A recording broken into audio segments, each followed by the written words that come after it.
Hello friends, welcome to smart study Vivekananda YouTube channel. आज आम पढ़ा राष्ट्र। राष्ट्र कौन करे? राष्ट्र कहले एक निर्दिष्ट भूमि, जनसंख्या, शासन व्यवस्था और स्वाधीन थिबा एक संगठित राजनीति को बुझाए। आउ थे देखा, राष्ट्र कहले एक निर्दिष्ट भूमि थिबो, जनसंख्या थिबे, आ शासन व्यवस्था थिबो, आ स्वाधीन भाव एक संगठित राजनीति को बुझाए। राष्ट्र कौन थिबो? भूमि थिबो, जनसंख्या थिबे, शासन व्यवस्था थिबो, आ स्वाधीनता थिबो। ताहने आमे ताको जानिबा जे एहा होची राष्ट्र। सीधा वर्तमान पय आमे देखिबा। जीवनर आवश्यकता को पूरण करिबा पई राष्ट्र सृष्टि हैला। जीवन को केमिति आम जीवनटा को आवश्यक, आम जीवन जति आवश्यक अछि, आम जति कौन अछि माने आमर जति अभाव अछि ताको पूरण करिया पई राष्ट्र जन्म हैला। एवं उत्तम जीवन पई राष्ट्र तार अस्तित्व जानी रखिला। उत्तम जीवन पई तार राष्ट्र तार अस्तित्व जानी रखिला। केमिति आमे उत्तम जीवन परिचालन करिबा, केमिति आमे जोटा आमे चाहउछन्ते शीघ्र आमे पाई परिबा, सेति पई आमे राष्ट्र उपरे निर्भर कर रहिले बा राष्ट्र ताको जारी रखिला। राजनीति वैज्ञानिक चिंतक एक दार्शनिक माने प्रकृति अनुजाई विभिन्न तत्व रे राष्ट्र उत्पत्ति जानिबा को चेष्टा करछन्ति। राजनीति वैज्ञानिक और चिंतक दार्शनिक माने प्रकृति अनुजाई विभिन्न तत्व राष्ट्र उत्पत्ति जानिबा को चेष्टा करिछन्ति। सेमाने चिंताधारा रे तत्कालीन समय सामाजिक व्यवस्था विद्यमान थिला। तेबे राष्ट्र उत्पत्ति विषय रे चिंतक माने मध्यरे मतभेद रहिछि। केउ दिन राष्ट्र सृष्टि होइथिला सेथिरे इतिहास नीरव रहिछि। केउ दिन राष्ट्र सृष्टि होइथिला आमे ता जानि ना, सेथिरे इतिहास कोन होछि? नीरव रहिछि। राष्ट्र केबे सृष्टि होला आमे ता जानि नाहंती। राष्ट्र उत्पत्ति विषय रे विभिन्न तत्व, धारणा एवं विश्वास थिला। राष्ट्र उत्पत्ति विषय रे कोन थिला? हमर विभिन्न तत्व थिला, आ धारणा थिला, आ विश्वास थिला। राजनीति वैज्ञानिक कल्पना एवं चिंताधारा ही विभिन्न उपादान जहा राष्ट्र उत्पत्ति पाई बौद्धिक चिंतन अवदान अटे। किंतु राष्ट्र केबे ओ किपरि सृष्टि हैला ताहा रहस्यमय होइछि। राष्ट्र केबे आ किपरि सृष्टि हैला ताहा कोन होइछि? रहस्यमय रहिछि। आमे जानि ना राष्ट्र केबे सृष्टि हैला आ किपरि सृष्टि हैला। तापरे तेणु उत्पत्ति एवं राष्ट्र प्रतिष्ठा मौलिक प्रश्न को नहीं राजनीति चिंतक मानक मध्यरे कौनसी संतोषजनक एवं ग्रहणीय आभिमुख्य नुहे। जुगर परिवर्तन सहित भिन्न भिन्न समय मध्यरे भिन्न भिन्न तत्वर विकास होइछि। जुग परिवर्तन हेबा सहित आमर विभिन्न समस्या एवं विभिन्न समय मध्य आमर एक्सचेंज होइछि। आगुरा आमर मुख्यमंत्री थिले के नवीन पट्टनायक, सी जहाँ कर्म करले ताठार आउ टिके आसिले आमर के मोहन माझी, सी आउ टिके अधिक काम कले। सेमिति आउ जणे आसिबे, आउ जणे अधिक काम करिवे। एमिति दिनक दिन आम समाज कोन हबो? डेभलप हे जिवो। आउ किछि समय आसिकी एमिति पहुँचीबो आमे अनडेभलप भी हे जाई परिबे। सेटा हला राष्ट्र उपर निर्भर करे। एही तत्व गुड़िक मध्यरु सबुठारु गुरुत्वपूर्ण तत्व और धारणा गुड़िक निम्नोक्त आलोचना करागला। एटा जो पढ़ेली ताकर टिके एटा स्क्रीनशॉट नियंतु, नोट करिवे। तब राष्ट्र वैद्य ऐश्वर्य उत्पत्ति और सिद्धांत। वैश्य कौन? ऐश्वर्य उत्पत्ति सिद्धांत। यही सिद्धांत अनुजाई ईश्वर उद्देश्यमूलक भाव राष्ट्र सृष्टि करिसेंती। ऐश्वर्य रु आसिला कोन? ईश्वर। एरा मन रखिबे। यही सिद्धांत अनुजाई ईश्वर उद्देश्यमूलक भाव राष्ट्र सृष्टि करिसेंती।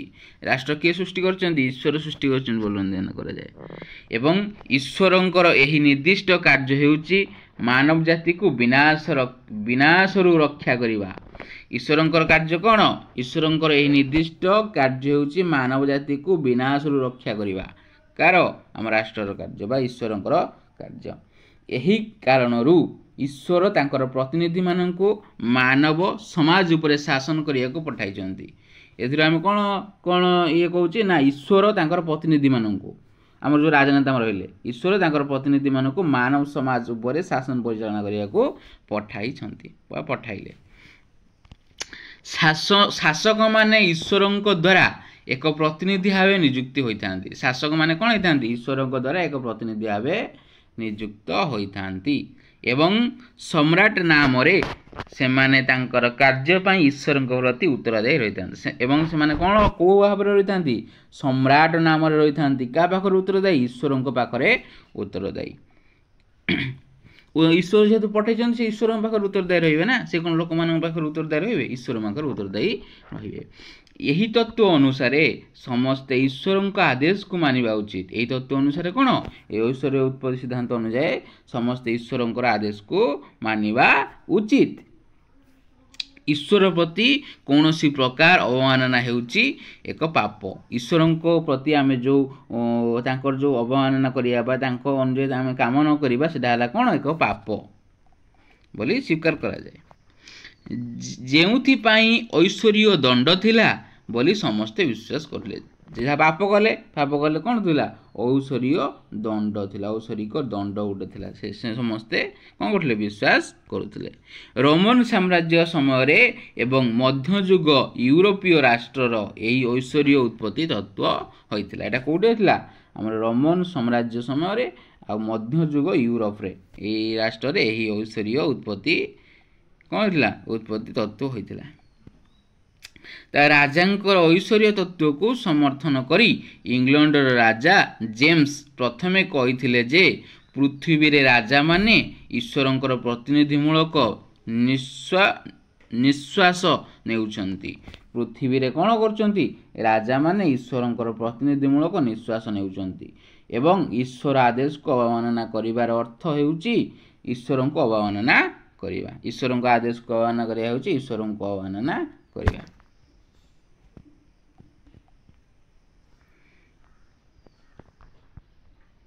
ନୋଟ୍।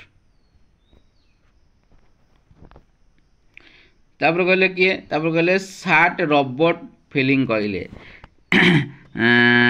କହିଲେ ମଧ୍ୟ ଏହାକୁ ସମର୍ଥନ କରିଲେ। କାହାକୁ? ଇଏ ଯେଉଁ କଥାଟି କହିଲେ ଆମର ଇଏ ଯେଉଁ କଥା କହିଲେନି ଆମର କିଏ? ଆମର ଜେମ୍ସ କହିଥିଲେ ଆମର ପୃଥିବୀରେ ରାଜାମାନେ ହେଉଛନ୍ତି ଈଶ୍ୱରଙ୍କର ପ୍ରତିନିଧିମୂଳ ମୂର୍ତ୍ତି, ନିଶ୍ୱାସ ନେଉଛନ୍ତି ଏବଂ ଈଶ୍ୱର ଆଦେଶକୁ ଅବମାନନା କରିବାର ଅର୍ଥ ହେଉଛି ଈଶ୍ୱରଙ୍କୁ ଅବମାନନା କରିବା। ଏହାକୁ କିଏ ସମର୍ଥନ କଲେ? ଏହାକୁ ଆମର ରବର୍ଟ ଫିଲ୍ମର ସମର୍ଥନ କଲେ। ସାର୍ ରବର୍ଟ ଫିଲ୍ମର ସମର୍ଥନ କଲେ। ଫ୍ରାନ୍ସରେ ବୁସେଟ୍ ଏହାକୁ ପ୍ରୋତ୍ସାହିତ କରିଥିଲେ ଏବଂ ଲୁଇ ଚତୁର୍ଦ୍ଦଶ ମଧ୍ୟ ଏହି ତତ୍ତ୍ୱକୁ ସମର୍ଥନ କରି ଦେଶବାସୀଙ୍କୁ ଦେଶପ୍ରେମ ସମର୍ଥନ କରିଥିଲେ। ବିଶ୍ୱାସ କୁହାଯାଉଥିଲା ଯେ ରାଜ୍ୟଗୁଡ଼ିକ ରାଜାମାନଙ୍କର ଐଶ୍ୱର୍ଯ୍ୟ ଅଧିକାର ଦ୍ୱାରା ଶାସିତ ହେଉଥିଲେ ଏବଂ ସେମାନଙ୍କର ବିରୁଦ୍ଧରେ ଲୋକମାନଙ୍କର କୌଣସି ବିକଳ୍ପ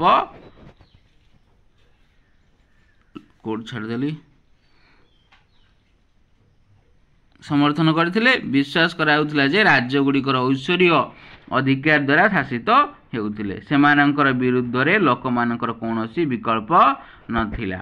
ରାଜା ତାଙ୍କର କାର୍ଯ୍ୟ ପାଇଁ ପ୍ରଜାମାନଙ୍କ ପାଖରେ ଉତ୍ତରଦାୟୀ ନଥିଲେ ବରଂ ଈଶ୍ୱରଙ୍କ ପାଖରେ ଉତ୍ତରଦାୟୀ ଥିଲେ। ରାଜା ତାଙ୍କର ଯେକୌଣସି କାର୍ଯ୍ୟ କରୁଥିଲେ ସେ କାର୍ଯ୍ୟ କାହା ପାଖରେ ଉତ୍ତରଦାୟୀ ନଥିଲେ? ପ୍ରଜାମାନଙ୍କ ପାଖରେ ଉତ୍ତରଦାୟୀ ନଥିଲେ। ତାଙ୍କ ପାଖରେ କିଏ ଉତ୍ତରଦାୟୀ ଥିଲା? ସେ କେବଳ ଈଶ୍ୱରଙ୍କ ପାଖରେ ଉତ୍ତରଦାୟୀ ରୁହନ୍ତି। କାରଣ ଈଶ୍ୱର ତାଙ୍କୁ ପଠାଇଛନ୍ତି, ଲୋକମାନେ ତାଙ୍କୁ ପଠାଇନାହାନ୍ତି ନା। ଆମେ ବର୍ତ୍ତମାନ ପାଇଁ ଗଣତନ୍ତ୍ର ଶାସନରେ ଆମେ ତାଙ୍କୁ ଭୋଟ ଦେଇ ନିର୍ବାଚନ କରୁଛନ୍ତି ଯେହେତୁ ତେଣୁ ଆମ ପାଖରେ ସେମାନେ ଉତ୍ତରଦାୟୀ ରୁହନ୍ତି। କିନ୍ତୁ ସେତେବେଳେ ଈଶ୍ୱରଙ୍କ ପାଖରେ ଆମର ରାଜାମାନେ ଉତ୍ତରଦାୟୀ ରହୁଥିଲେ।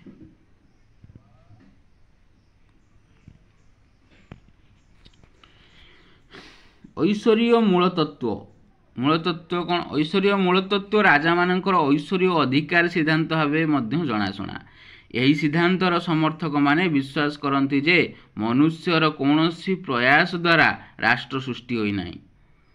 କ'ଣ ଆମର ଐଶ୍ୱର୍ଯ୍ୟ ଅଧିକାର ସିଦ୍ଧାନ୍ତ ଭାବେ ଜଣାଶୁଣା। ଏହି ସିଦ୍ଧାନ୍ତରେ ଏଇ ଯେଉଁ ଐଶ୍ୱର୍ଯ୍ୟ ସିଦ୍ଧାନ୍ତରେ ବିଶ୍ୱାସ କରାଯାଏ ଯେ ବିଶ୍ୱାସ କରନ୍ତି ଯେ ମନୁଷ୍ୟର କୌଣସି ପ୍ରୟାସ ଦ୍ୱାରା ରାଷ୍ଟ୍ର ସୃଷ୍ଟି ହୋଇ ନାହିଁ। ମଣିଷର କୌଣସି ପ୍ରୟାସ ଦ୍ୱାରା ରାଷ୍ଟ୍ର ସୃଷ୍ଟି ହୋଇ ନାହିଁ। ଏହାକୁ କ'ଣ କରିଛନ୍ତି? ଏହାକୁ ଭଗବାନ ଦ୍ୱାରା ସୃଷ୍ଟି ହୋଇଛି। ରାଷ୍ଟ୍ର କାହା ଦ୍ୱାରା ସୃଷ୍ଟି ହୋଇଛି? ରାଷ୍ଟ୍ର ଭଗବାନ ଦ୍ୱାରା ସୃଷ୍ଟି ହୋଇଛି। ରାଷ୍ଟ୍ର ଉପରେ ଶାସନ କରୁଥିବା ରାଜା ପୃଥିବୀରେ ଭଗବାନ ଜଣେ ପ୍ରତିନିଧି। ରାଷ୍ଟ୍ରରେ ଶାସନ କରୁଥିବା ଜଣେ ରାଜା ସେ ପୃଥିବୀର କ'ଣ ଭଗବାନଙ୍କର ଜଣେ ପ୍ରତିନିଧି। ପୃଥିବୀରେ ଜଣେ ଭଗବାନଙ୍କର ଜଣେ ପ୍ରତିନିଧି। ଭଗବାନ ତାକୁ କ'ଣ କରିଛନ୍ତି? ପଠାଇଛନ୍ତି କାହାକୁ? ସେ ରାଜାଟାକୁ। ରାଜା ଈଶ୍ୱରଙ୍କ ଠାରୁ ତାଙ୍କର ଶକ୍ତି କ୍ଷମତା ଅଧିକାର ପ୍ରାପ୍ତ କରନ୍ତି ଏବଂ ତାଙ୍କର ସମସ୍ତ କାର୍ଯ୍ୟ ପାଇଁ ସେ କେବଳ ଭଗବାନ ନିକଟରେ ଦାୟୀ। ରାଜା କେବଳ ଭଗବାନ ନିକଟରେ ଦାୟୀ। ସେ ତାଙ୍କ ମନ ଇଚ୍ଛା ଶକ୍ତି କ୍ଷମତା ଅଧିକାର ପ୍ରାପ୍ତି କରନ୍ତି। ତାଙ୍କ ମନ ଇଚ୍ଛା ସେ ଯାହା କହିବେ, ଏହାକୁ ଫାଶୀ ଦେଇଦେବ, ଫାଶୀ ଦିଆଯିବ। ତାମାନେ ଈଶ୍ୱରଙ୍କ ପାଖରେ ଉତ୍ତରଦାୟୀ ମାନେ ସେ ତ କାହା ପାଖରେ ଉତ୍ତରଦାୟୀ ନୁହନ୍ତି। ଈଶ୍ୱରଙ୍କୁ ଆମେ ଦେଖିଛନ୍ତି? ଈଶ୍ୱରଙ୍କୁ ଆମେ ଦେଖିନାହାନ୍ତି। ତେଣୁ ସେ କାହା ପାଖରେ ଉତ୍ତରଦାୟୀ ନୁହେଁ। ତାଙ୍କ ମନ ଇଚ୍ଛା ସେ ଶାସନ କରିବେ।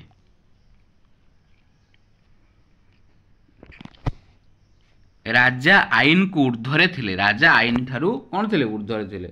ଯେହେତୁ ସେ ତାଙ୍କୁ କେହି ପଠେଇ ନାହାନ୍ତି, ସେ ତାଙ୍କ ପୁଅ ତାଙ୍କ ପୁଅ ତାଙ୍କ ପୁଅ ପିତୃତନ୍ତ୍ର ଆମର ଯେଉଁ ଭାବେ ଗଢ଼ି ଆସିଲେ ସେଇଟା। କୌଣସି ବିଷୟରେ ରାଜାଙ୍କର ଅଧିକାର ଏବଂ କାର୍ଯ୍ୟ ଉପରେ ପ୍ରଶ୍ନ କରିବାର ଅଧିକାର ପ୍ରଜାଙ୍କର ନଥିଲା। କୌଣସି ବିଷୟରେ ରାଜାଙ୍କର ଅଧିକାର ଏବଂ କାର୍ଯ୍ୟ ଉପରେ ପ୍ରଶ୍ନ କରିବାର ଅଧିକାର ପ୍ରଜାମାନଙ୍କର ନଥିଲା। ରାଜାଙ୍କର ଅଧିକାର ପ୍ରଜାମାନଙ୍କ ଉପରେ କୌଣସି ପ୍ରଶ୍ନ କରିପାରିବେ ନାହିଁ। ପ୍ରଜାମାନେ କୌଣସି ପ୍ରଶ୍ନ କରିପାରିବେ ନାହିଁ କାହା ଉପରେ? ରାଜା ଉପରେ। ରାଜା କେବଳ ଈଶ୍ୱରଙ୍କ ପକ୍ଷରେ ଦାୟୀ ଥିଲେ। ରାଜା କେବଳ ଈଶ୍ୱରଙ୍କ ପାଖରେ ଦାୟୀ ଥିଲେ ନା। ରାଜା ପୃଥିବୀରେ ଈଶ୍ୱରଙ୍କର ପ୍ରତିନିଧି ଭାବେ ବିବେଚନା କରାଯାଉଥିଲା। ରାଷ୍ଟ୍ର ଈଶ୍ୱରଙ୍କର ସୃଷ୍ଟି। ରାଷ୍ଟ୍ର କାହା ଦ୍ୱାରା ସୃଷ୍ଟି? ରାଷ୍ଟ୍ର ଈଶ୍ୱରଙ୍କ ଦ୍ୱାରା ସୃଷ୍ଟି। ରାଜାଙ୍କର ଉଭୟ ରାଜନୀତି ଏବଂ ଧାର୍ମିକ ସଂସ୍ଥା ଥିଲା। ରାଜାଙ୍କର କ'ଣ ଥିଲା? ଉଭୟ ରାଜନୀତି ଥିଲା ଆଉ ଧାର୍ମିକ ସଂସ୍ଥା ଥିଲା। 1680 ମସିହାରେ ସାର୍ ରବର୍ଟ ଫିଲ୍ମର ଓ ମୁକ୍ତ ରାଜତନ୍ତ୍ର ଆଇନ ଦି ଲ ଅଫ୍ ଫ୍ରି ମର୍ଚେଣ୍ଟସ୍ ନାମକ ଏକ ପୁସ୍ତକ ପ୍ରକାଶ କରିଥିଲେ। ତାର ଓଡ଼ିଆଟା ହେଲା ମୁକ୍ତ ରାଜତନ୍ତ୍ର ଆଇନ ପ୍ରସ୍ତୁତ କରିଥିଲା, ପ୍ରକାଶ କରିଥିଲେ। ସେହି ପୁସ୍ତକରେ ସେ କହିଥିଲେ କିଏ? ରବର୍ଟ ଫିଲ୍ମର। ସାର୍ ରବର୍ଟ ଫିଲ୍ମର କହିଥିଲେ ଆଦିମ ପୃଥିବୀର ପ୍ରଥମ ରାଜା ଏବଂ ତାଙ୍କର ଉତ୍ତରାଧିକାରୀମାନେ ଆଦିମ ବଂଶଧର।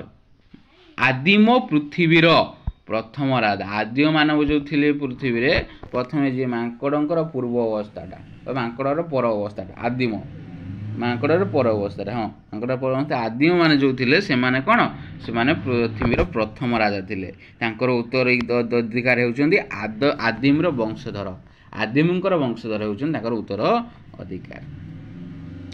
ମଧ୍ୟଯୁଗରେ ୟୁରୋପରେ ପୋପ୍ ଏକ ଅର୍ଦ୍ଧ ଭଗବାନ ମାନ୍ୟତା ଉପଭୋଗ କରୁଥିଲେ। ଚର୍ଚ୍ଚ ସର୍ବୋଚ୍ଚ ରାଷ୍ଟ୍ର ଉପରେ ଥିଲା। ଚର୍ଚ୍ଚ ସର୍ବୋଚ୍ଚ ରାଷ୍ଟ୍ର ଉପରେ ଥିଲା। ଷ୍ଟୁଆର୍ଟ କିଙ୍ଗ ଜେମ୍ସ ଦାବି କରିଥିଲେ ଯେ ସେ ତାଙ୍କର ଅଧିକାରକୁ ସିଧାସଳଖ ଭଗବାନ ଠାରୁ ପାଇଛନ୍ତି। କିଏ? ଆମର ଷ୍ଟୁଆର୍ଟ କିଙ୍ଗ। ଏଇଟା ଟିକେ ମନେ ରଖିବେ। Stuart king James. ଏଇଟା ପରୀକ୍ଷାରେ ପଡ଼ୁଛି, ବାରମ୍ବାର ଆସୁଛି এই କୋଶ୍ଚିନ୍ଟା। ଷ୍ଟୁଆର୍ଟ କିଙ୍ଗ ଜେମ୍ସ ସେ କହିଥିଲେ ଯେ ସେ ତାଙ୍କର ଅଧିକାରକୁ ସିଧାସଳଖ ଭଗବାନ ଠାରୁ ପାଇଛନ୍ତି। କିଏ? Stuart king James. Stuart king James ସେ କହିଥିଲେ ଯେ ତାଙ୍କର ଅଧିକାର ସେ ସିଧାସଳଖ ଭଗବାନ ଠାରୁ ପାଇଛନ୍ତି। ତାଙ୍କ କହିବା ଅନୁସାରେ ରାଜା ଜ୍ଞାନୀ ଏବଂ ବୁଦ୍ଧିମାନ। ତାଙ୍କ କହିବା ଅନୁସାରେ ହେଲା କ'ଣ? ରାଜା ଜ୍ଞାନୀ ଆଉ ବୁଦ୍ଧିମାନ, କିନ୍ତୁ ତାଙ୍କର ଅଧିବାସୀମାନେ ଦୁର୍ବଳ ଅଟନ୍ତି। କିନ୍ତୁ ତାଙ୍କର ଅଧିବାସୀମାନେ କ'ଣ? ଦୁର୍ବଳ ଅଟନ୍ତି। ସେମାନଙ୍କର ଏକଛତ୍ରବାଦୀ ଶାସନକୁ ଯଥାର୍ଥ କରିବା ପାଇଁ ରାଜାମାନେ ଐଶ୍ୱର୍ଯ୍ୟ ଉତ୍ପତ୍ତି ସିଦ୍ଧାନ୍ତ ଅଧୀନରେ ଆଶ୍ରୟ ନେଲେ। ସେମାନଙ୍କର ଏକଛତ୍ରବାଦୀ ଶାସନକୁ ଯଥାର୍ଥ କରିବା ପାଇଁ ରାଜାମାନେ କ'ଣ କଲେ? ଐଶ୍ୱର୍ଯ୍ୟ ଉତ୍ପତ୍ତି ସିଦ୍ଧାନ୍ତ ଆଶ୍ରୟ ନେଲେ। କାରଣ ଏଇଠି ଆମର ଐଶ୍ୱର୍ଯ୍ୟ ଉତ୍ପତ୍ତି ସୃଷ୍ଟି ହେଇଥିଲା ଆଉ ଜାଣିଲେ ଆଉ। ମନୁଙ୍କ ଦ୍ୱାରା ଲିଖିତ ମନୁଶ୍ରୁତିରେ କୁହାଯାଇଛି। ମନୁଙ୍କ ଦ୍ୱାରା ଲିଖିତ ମନୁଶ୍ରୁତିରେ କୁହାଯାଇଛି। Very very important. ଯେତେବେଳେ ଅରାଜକତା ଦ୍ୱାରା ଜଗତର ଅସୁବିଧା ପଡ଼ିଲା, ଯେତେବେଳେ ଅରାଜକତା ଦ୍ୱାରା ଜଗତ ଅସୁବିଧାରେ ପଡ଼ିଲା, ସେତେବେଳେ ଲୋକମାନେ ଏହି ପରିସ୍ଥିତି ସମାଧାନ ପାଇଁ ଭଗବାନ ନିକଟରେ ପ୍ରାର୍ଥନା କରିଥିଲେ। ଯେତେବେଳେ ଅରାଜକତା ଯୋଗୁଁ ଜଗତଟା ଅସୁବିଧାରେ ପଡ଼ିଲା, ସେତେବେଳେ ଲୋକମାନେ ଏହି ପରିସ୍ଥିତିରେ ସମାଧାନ ପାଇଁ, ଏହି ପରିସ୍ଥିତି ପଡ଼ିଲା ଯେଉଁ ଏହି ପରିସ୍ଥିତି ସମାଧାନ ପାଇଁ ଭଗବାନ ନିକଟରେ କ'ଣ କରିଥିଲେ?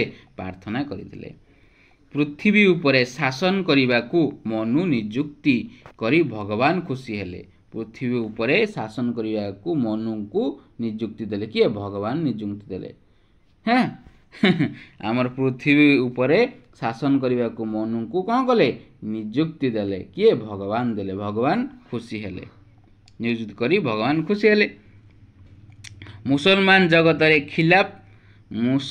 ଜଗତରେ ଖଲିଫା ପୁରୋହିତ ରାଜା ଥିଲେ। ମୁସଲମାନ ଜଗତରେ କିଏ ରାଜା ଥିଲେ?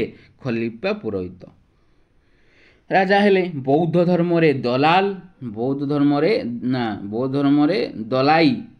ଦଲାଇ ଲାମା ତିବ୍ବତର ଧାର୍ମିକ ରାଷ୍ଟ୍ରର ମୁଖ୍ୟ ଥିଲେ। ତାଙ୍କୁ ସେଠାରେ ବୌଦ୍ଧ ଦେବତା ଅବଲୋକିତେଶ୍ୱର ଅବତାର ଭାବେ ବିବେଚନା କରିଥିଲେ। ଯଦିଓ କେତେକ ରାଜା ମନ୍ଦ ଥିଲେ, ତଥାପି ଲୋକମାନେ ତାଙ୍କ ବିରୁଦ୍ଧରେ ବିଦ୍ରୋହ କରିବାର ଅଧିକାର ନଥିଲା। ଯଦି ବି କେତେ ରାଜା କ'ଣ ଥିଲେ? ମନ୍ଦ ଥିଲେ। ତାଙ୍କ ବିରୁଦ୍ଧରେ ପ୍ରଜାମାନେ ବିରୋଧ କରିପାରୁନଥିଲେ, କାରଣ ସିଏ ତ ଥିଲେ ଆମର ଭଗବାନଙ୍କ ନିକଟରେ ଉତ୍ତରଦାୟୀ। ଇଏ ଯଦି କିଛି କହିବେ ସେ ତାଙ୍କୁ ସାଙ୍ଗେ ସାଙ୍ଗେ ଫାଶୀ ଦେଇଦେବେ। ଆଉ ତାପରେ ଐଶ୍ୱର୍ଯ୍ୟ ତତ୍ତ୍ୱର ହ୍ରାସର କାରଣ। ଐଶ୍ୱର୍ଯ୍ୟ ତତ୍ତ୍ୱ କେମିତି କ'ଣ ହ୍ରାସ ହେଲା, ତାର କାରଣ ଗୁଡ଼ିକ ଏଠି ଦର୍ଶାଯାଇଛି। ପଢ଼ିଦେବ ନା? ମୁଁ ଟିକେ ରିଡ଼ିଂ ଟିକେ ମାରିଦେଉଛି। ଆଉ ଯେତେବେଳେ ଚୁକ୍ତିବାଦୀମାନେ ହବ୍ସ, ଲକ୍ ଆଉ ରୁଷ, ତାହେଲେ ଆମେ ଚୁକ୍ତିବାଦୀ ଏଠି କ'ଣ ଜାଣିଲେ? ଚୁକ୍ତିବାଦୀ କିଏ? ହବ୍ସ, ଲକ୍, ରୁଷ, ଚୁକ୍ତିବାଦୀ 3 ଜଣ। ସମାଜର ଚୁକ୍ତିନାମା ସିଦ୍ଧାନ୍ତ ଉପସ୍ଥିତ, ସେତେବେଳେ ଐଶ୍ୱର୍ଯ୍ୟ ସିଦ୍ଧାନ୍ତ ଆମର କ୍ଷୁର୍ଣ୍ଣ ହେଲା। ଏହି ସିଦ୍ଧାନ୍ତ ଅନୁସାରେ ରାଷ୍ଟ୍ର ହେଉଛି ମନୁଷ୍ୟର ସୃଷ୍ଟି, ଭଗବାନ କୃପା ଦ୍ୱାରା ସୃଷ୍ଟି ନୁହେଁ। ଏହି ଚୁକ୍ତି ଅନୁଯାୟୀ, ଏହି ଚୁକ୍ତି ଯେଉଁ ଆସିଲା ଆମର କି ଚୁକ୍ତି? ସାମାଜିକ ଚୁକ୍ତି। ସାମାଜିକ ଚୁକ୍ତି ଯେଉଁ ଆସିଲା, ସାମାଜିକ ଚୁକ୍ତିରେ ସିଦ୍ଧାନ୍ତ ହେଲା ଯେ ବା ଉପସ୍ଥିତ ହେଲା ଯେ ଐଶ୍ୱର୍ଯ୍ୟ ସିଦ୍ଧାନ୍ତ କ୍ଷୁର୍ଣ୍ଣ ହୋଇଗଲା। ଏଇ ଯେଉଁ ଚୁକ୍ତି ଅଛି ସାମାଜିକ ଚୁକ୍ତି ଦ୍ୱାରା ଐଶ୍ୱର୍ଯ୍ୟ ସିଦ୍ଧାନ୍ତ କ'ଣ ହେଲା? ଐଶ୍ୱର୍ଯ୍ୟ ସିଦ୍ଧାନ୍ତ କ୍ଷୁର୍ଣ୍ଣ ହେଲା। ଏହି ସିଦ୍ଧାନ୍ତରେ କୁହାଗଲା ରାଷ୍ଟ୍ର କେବଳ ମନୁଷ୍ୟର ସୃଷ୍ଟି। ରାଷ୍ଟ୍ର କେବଳ କାହା ଦ୍ୱାରା ସୃଷ୍ଟି? ମନୁଷ୍ୟର ସୃଷ୍ଟି, ଭଗବାନଙ୍କ କୃପା ଦ୍ୱାରା ସୃଷ୍ଟି ନୁହେଁ। ରାଷ୍ଟ୍ର କେବଳ ମନୁଷ୍ୟର ସୃଷ୍ଟି, ଭଗବାନଙ୍କର କୃପା ଦ୍ୱାରା ସୃଷ୍ଟି ନୁହେଁ। ସାମାଜିକ ଚୁକ୍ତି ସିଦ୍ଧାନ୍ତ ରୁଷଙ୍କର ଲୋକପ୍ରିୟ ସାର୍ବଭୌମତ୍ୱ ଧାରଣା ଦ୍ୱାରା ଉଲ୍ଲେଖନୀୟ ଭାବେ ପ୍ରସାରିତ ହୋଇଥିଲା। ତାପରେ ୱେଷ୍ଟଫାଲେରିଆ ଶାନ୍ତି ଚୁକ୍ତି ଆସିଲା। ତାପରେ 1648 ମସିହା ମେ ଅକ୍ଟୋବର ମାସ ମଧ୍ୟରେ ୱେଷ୍ଟଫାଲିଆ ସହରରେ ସ୍ୱାକ୍ଷର ହୋଇଥିଲା। ଏଟା କେଉଁ କେତେ ମସିହା? ଅକ୍ଟୋବର ମାସ ଓ 1648 ମସିହା ମେରୁ ଅକ୍ଟୋବର ମାସ ଓ 1648 ମସିହାରେ ୱେଷ୍ଟଫାଲେରିଆ ସହରରେ ହୋଇଥିଲା। ସେ ତେଣୁକରି ତା ନାଁଟା ଥିଲା ୱେଷ୍ଟଫାଲେରିଆ ଚୁକ୍ତି। ଏହି ଚୁକ୍ତି 30 ବର୍ଷ ଯୁଦ୍ଧର ସମାପ୍ତି ହେଲା। ଏହି ଚୁକ୍ତି 30 ବର୍ଷ ହୋଇ ଚାଲିଥିଲା, ତାପରେ ତାକୁ ସମାପ୍ତି କରାଗଲା। 30 ବର୍ଷ ଯୁଦ୍ଧ 1618ରୁ 1648 ୟୁରୋପରେ ଯୁଦ୍ଧର ଏକ ପର୍ଯ୍ୟାୟ ଯୁଦ୍ଧ ଥିଲା। ସେତେବେଳେ 1848 ମସିହାରେ ୱେଷ୍ଟଫାଲେରିଆ ଚୁକ୍ତି ସ୍ୱୀକାର ହେଲା। ସେତେବେଳେ ଚର୍ଚ୍ଚ ଠାରୁ ରାଷ୍ଟ୍ର ଅଲଗା ହୋଇଗଲା। ସେତେବେଳେ କ'ଣ ହେଲା? ଚର୍ଚ୍ଚ ଠାରୁ ରାଷ୍ଟ୍ର ଅଲଗା ହୋଇଗଲା। ଏହା ଐଶ୍ୱର୍ଯ୍ୟ ସିଦ୍ଧାନ୍ତକୁ ଖଣ୍ଡନ କଲା। ଏହା କ'ଣ କଲା? ଐଶ୍ୱର୍ଯ୍ୟ ସିଦ୍ଧାନ୍ତକୁ ଖଣ୍ଡନ କଲା। ଏହି ଚୁକ୍ତି ଫଳରେ ଧର୍ମନିରପେକ୍ଷ ରାଷ୍ଟ୍ରର ଉତ୍ପତ୍ତି ହେଲା। ଧର୍ମନିରପେକ୍ଷ କୌଣସି ଧର୍ମ କ'ଣ ବଡ଼ ନୁହେଁ ବୋଲି ଆମର ଏଇଠୁ ଆରମ୍ଭ ହେଲା। କେଉଁଠୁ? ଏଇଟା ମନେ ରଖିବେ ପିଲେ, ଏଇଟା ଆମର ୱେଷ୍ଟଫାଲେରିଆ ଚୁକ୍ତି, ଶାନ୍ତି ଚୁକ୍ତି। ସେହିପରି ଧର୍ମନିରପେକ୍ଷ ଦୃଷ୍ଟିକୋଣ ଐଶ୍ୱର୍ଯ୍ୟ ସିଦ୍ଧାନ୍ତର ସମ୍ପୂର୍ଣ୍ଣ ଗ୍ରହଣ ହେଲା ନାହିଁ। से भाया आमर 2 गला से भाया आमर 3 पढ़िए नोट करेंगे, 4 की पढ़िए नोट करेंगे, 5 को पढ़िए नोट करेंगे, 6 को पढ़िए नोट करेंगे और 7 को पढ़िए नोट करेंगे। देखिए दो स्क्रीनशॉट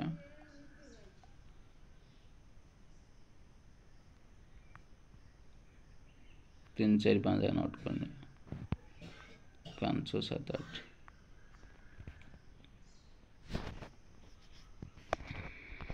नोट करंतु। नोट कले परीक्षा टाइम न कले परीक्षा बहुत हैरान हे। तापर ऐश्वर्य सिद्धांतर समालोचना समालोचना कौन है से देखिए।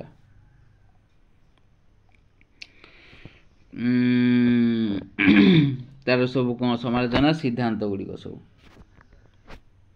सिद्धांत गुड़िक गिखिल ख्रीष्ट अनुजाई राष्ट्र हेउची एक मानव अनुष्ठान जहाँ मानव संगठन मध्यरे संगठित होईची। तेणु राष्ट्र सृष्टि सहित भगवान संपर्क अच्छी बोली मत को से कहीं ग्रहण करि परिबे नहीं। ठीक पूरा एकदम ठीक। तापर ऐश्वर्य तत्व विपज्जनक धारणा भरी रही कारण यही धारणा बलरे जड़े अर्ध ऐश्वर्य राजा माने ईश्वरंकर जड़े प्रतिनिधि तेणु से अर्ध ऐश्वर्य मनमुखी भावे शासन करने को अधिकार पाई था।